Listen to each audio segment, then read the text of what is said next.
What's up everyone, this is CyberKnight, and today I have some Yu-Gi-Oh news for you guys. It looks like we now have the full effect for the new Chaos Emperor Dragon, so that's been revealed today. And if you guys are wondering, new Chaos Emperor Dragon, what are you talking about? Well, basically, I think it's been a couple of weeks ago, it was revealed that Japan is getting the special pack, this 20th anniversary pack, that is including new versions of older, like, legendary dragons that we've had throughout our past. So, there is a new version of Chaos Emperor Dragon, which is going to be a Pendulum monster now, as well as a new version of Trishula, that's a fusion monster, Dark Arm Dragon being a new XC monster, and then of course Judgment Dragon being a new Synchro monster. When they were first revealed, we didn't have the effects, so I didn't know if I should talk about them or not. I didn't know if it was really worth talking about then. So you guys can let me know if you prefer, hearing news about that kind of stuff, like even if we don't have the effects or not, in the comments. Because I always feel like, well, there's not much to say if there's not an effect. So that's the reason I didn't talk about it. I probably should have, though, too, because it's pretty awesome news. But anyway, for today, we have the new Chaos Emperor Dragon's effect, and it's pretty awesome. So let's go ahead and read through it. Again, as you guys can see, it is now a Pendulum monster, and its full name now is Chaos Emperor, the Armageddon Dragon. Of course, a level 8 Dark Dragon monster, Pendulum as well, with 3,000 attack and 2,500 defense. The Pendulum scale is 1, and then of course the Pendulum effect is, you can only use the first Pendulum effect with this card's name once per turn. You can pay 1,000 life points, then target one of your banished dragon monsters, destroy this card, and if you do, add that monster to your hand. And then of course the monster effect is, cannot be normal summon or set, must be special summon from your hand or your face-up extra deck by banishing one light and one dark monster from your graveyard. You can only special summon one Chaos Emperor, the Armageddon Dragon, once per turn this way. Once per turn, you can pay half your life points, send as many cards as possible from your field to the graveyard except cards in the extra monster zones, and if you do, send to the graveyard cards from your opponent's field up to the number of cards in the graveyard sent there from your field, then inflict damage to your opponent equal to the number of cards sent to their graveyard times 300. Place this face-up special summon card on the bottom of the deck if it leaves the field. So yeah, kind of a confusing effect, and obviously too, I know people are going to say it, yes, it is not as good as the original Chaos Emperor Dragon Envoy of the End. I mean, could it really be as good as the original, though? I mean, let's be honest. This card is, the original is banned for us. I guess it did get an errata, but of course, it's still banned over here for us in the TCG. So I don't think it could ever be as strong as the original, just for that reason. I mean, that original card was just broken. I mean, seriously, we all gotta admit it. I mean, the nostalgia's there. The card is one of my favorite cards ever, too. And, but it is just, it's basically like a god card. It was like the first legal god card, if you want to think of it like that, honestly. And it's even hard to compare it to Black Luster Soldier Envoy at the beginning. I mean, it was kind of a really night and day difference, no pun really intended. And, yeah, it can't be as strong as the original on that. But I do like the idea that they have with this card, because using that it's a pendulum, but it's not really set up to help you like pendulum summon or anything, like it's just using itself as a pendulum to help you bring it out a little bit easier and have some extra effects to go along with it. Because having that pendulum effect makes it so that you can just pay some life points and then target one of your banished dragon monsters, you destroy itself, and then also you are able to add that banished monster to your hand. So it has a way of getting back your banished monsters, which is pretty good, seeing that it is a monster that can banish others as well. Yeah, you can bring back your dragons like that. So I do like how it can do that. Just pay some life points.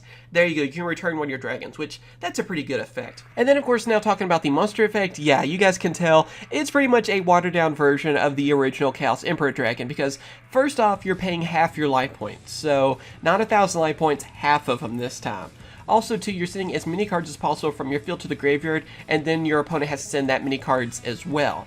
So you have to give up, quite a few of your cards, not just wipe out everything. It's like, for example, you have 2 cards you get rid of, well, then it's going to be 2 for your opponent. And then also, too, they're also taking that effect damage as well for how many are sent to their graveyard. So you're not just able to, wipe out the field and also wipe out the hand, too, because the original also got rid of cards from the hand, which was probably one of the scarier things about it. I mean, wiping out the field and the hand, your opponent can't do really much at all after that. It really was the end. I mean, obviously. So it doesn't have that same effect either. It doesn't even mess with the cards in the hand. So I kind of wish it did, just because, yeah, it would be a lot more like the original. But yeah, that kind of effect would be probably a little too powerful. And then also, whenever it leaves the field, then you put it to the bottom of the deck, because obviously too, if it went to the extra deck being a pendulum monster, then yeah, you could just keep summoning it over and over. So that's the reason why they're just sending it back to the bottom of the the deck. So you can, I guess, get it later on, but yeah, that way you just can't keep, you know, recycling it over and over because it's a Pendulum monster. So you can tell how close it is to the original, but there's quite a few changes on that. But like I said earlier, is it really fair to compare the two on that? Because again, I mean, it's supposed to be kind of like a redone version, almost like a new version of an errata for the original, so it's kind of tough to compare the two on that, but it's still a really good monster as well. So, yeah, what do you guys think about this card? Do you like it? Do you not like it so much?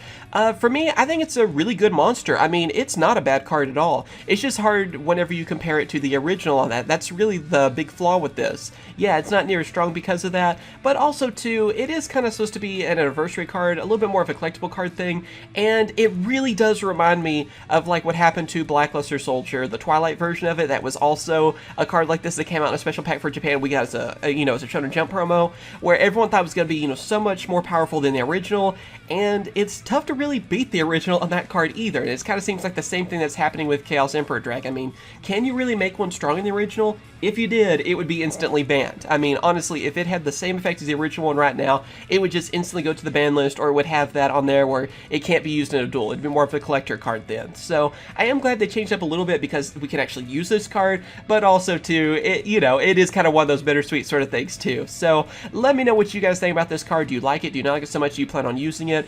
For me, I'm definitely going to try it out, but I gotta say, mainly with this card, I kind of figured it'd be more of a collectible thing, but it's still good too, you know. I can't wait, though, to see about the others, the other three, because seeing as they weren't cards that were too powerful, you know, or they were still really powerful, but not, like, banned still, I'm wondering which way they're going to go on that. Like, will the Neutral Shield be stronger than the original?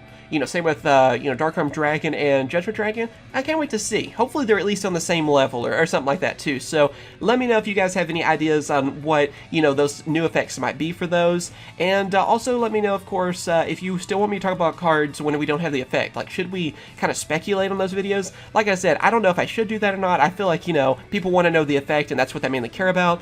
But let me know in the comments, because I probably, you know, should talk about these as soon as possible, because they are really cool cards, and I probably kind of messed up on that. So let me know how you guys feel on that as well. Of course, as always, thank you guys for watching. Be sure to hit that like button, of course, helps out a ton. Subscribe for more Yu-Gi-Oh! News videos, openings, and other Yu-Gi-Oh! Videos too, because as soon as we can buy the packs for this, I'm definitely going to get one. All info will be in the description, and of course I will. Catch you guys later. See ya.